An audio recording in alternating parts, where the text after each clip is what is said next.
Hello, this is David Boles. Thank you for joining me in my very first podcast ever. We'll see how this goes. And the title of the podcast series is Human Meme. If you've been following me on Twitter and on my other social media accounts, you can see we've been discussing what the proper title for this podcast should be. Human Meme or Human Meming. And we're trying to go for the idea of what it means to be a human being and to lead a human life. I'm reminded of an interesting quote from an actress a long time ago who was distressed after a rehearsal, and she went up to her director and said, "Forget about this play.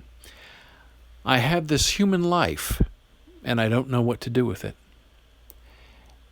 And that is the question that we all struggle with every single day, paying bills, going to work, creating things.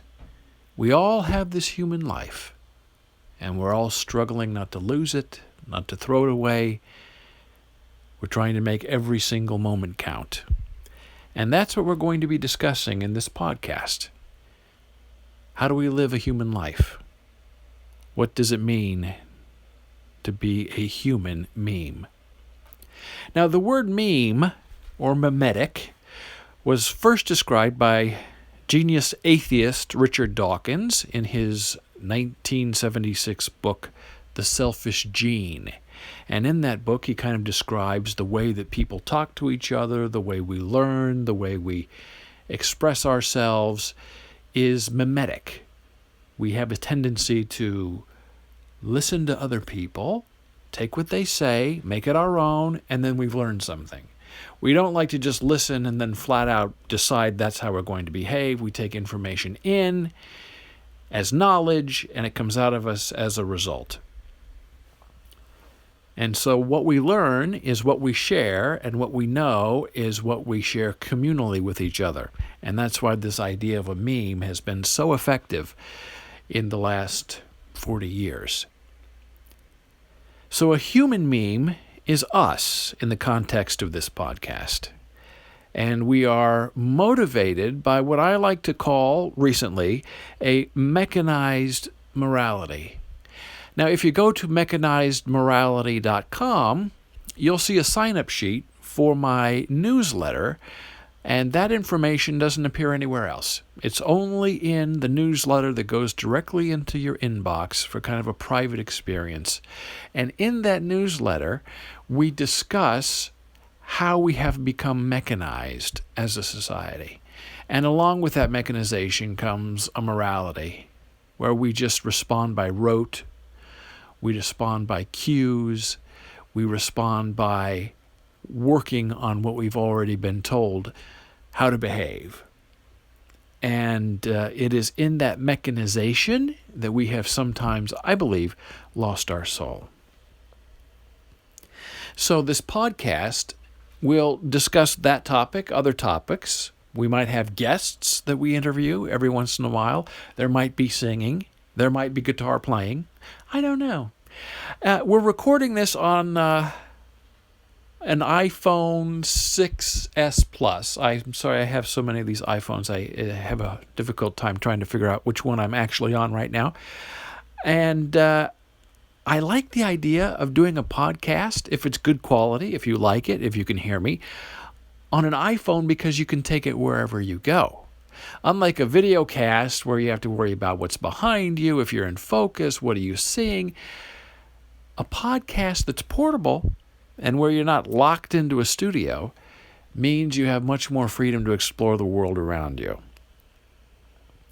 So, we have this human life, and what are we going to do with it? Well, in these podcasts, I hope to talk to you for like 10 minutes at a time. I'm not going to sit here and, preach to you for an hour.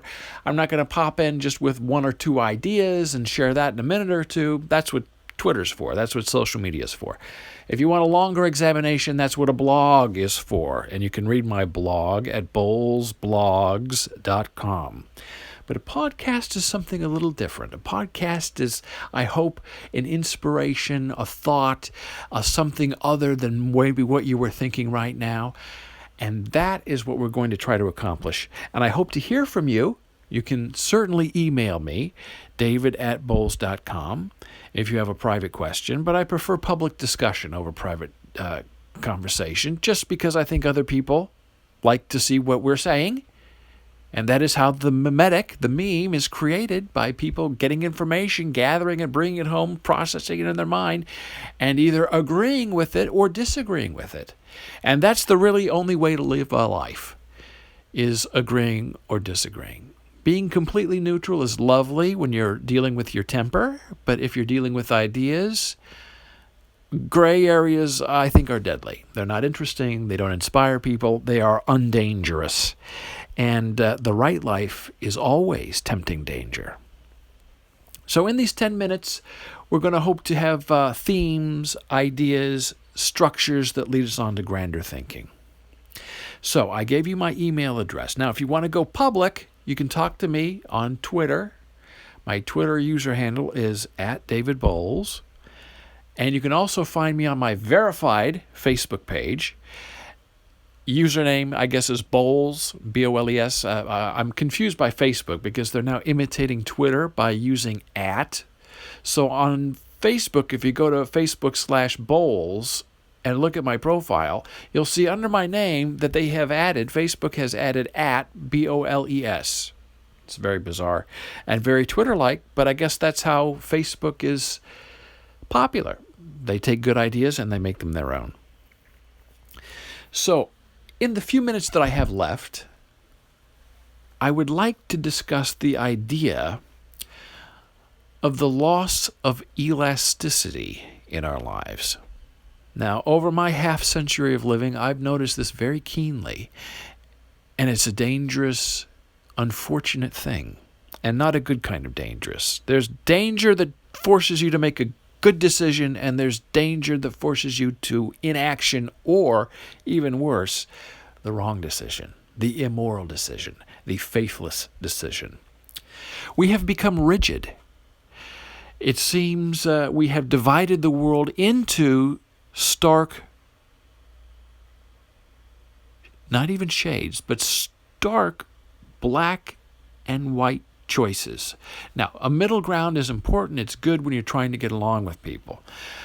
But when it becomes the norm, when you're either right or wrong, when you're either good or bad, when you're either Democrat or Republican, you're either Palestinian or an Israelite, that's where we get into trouble. Because then if you're not on the right side, you are demonized. And who is doing the demonizing? It's the people on the other side. And so you create this vicious circle that actually starts in a square with four corners where everything is divided in half and people are opposed to each other. And it's especially in the land of politics really ripe now.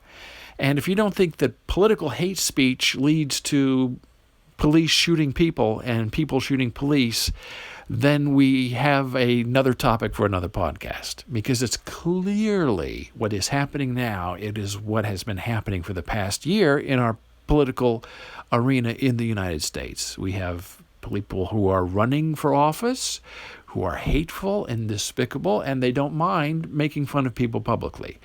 And that sort of permission to allow the worst of us to come out toughens us up. We lose elasticity. We lose the right to say no. We lose the option to go the other way because they put it right in our face. You're either with us or you are against us. Nuance is important in leading a moral and human life. We have to be able to nudge and poke and discover without fear of getting it back in our face. Even in entertainment, things have changed. I remember as a youngster, you had the big Disney blockbuster that everyone went to see, and then you also had the auteur, Ingrid Bergman. You had the black and white art shows. And today, it seems we have two choices. We either have the massive blockbuster, or we have the child's movie, or we have something that's tepid that's called a comedy. And none of those are choices. There's no nuance in our entertainment, even in In the music industry, you look at who's popular and who isn't popular, and you don't have these interesting bands anymore that get together and play all day long and all day night and become famous. You have one-off wonders instead of this elastic circle that people can become a part of and join and feel that their lives mean something beyond themselves. And I'm concerned about the rise of the millennials, the selfie, the isolation of human compassion as we move forward in life. Because to circle back around, we all have this human life. And what are we going to do with it? What does it mean to be human? And these are the topics we're going to be discussing in this podcast. Don't worry about being right. Only worry about being good. And for now, I'm going to say goodbye until next time. And here is the tagline for this podcast. Be a human meme.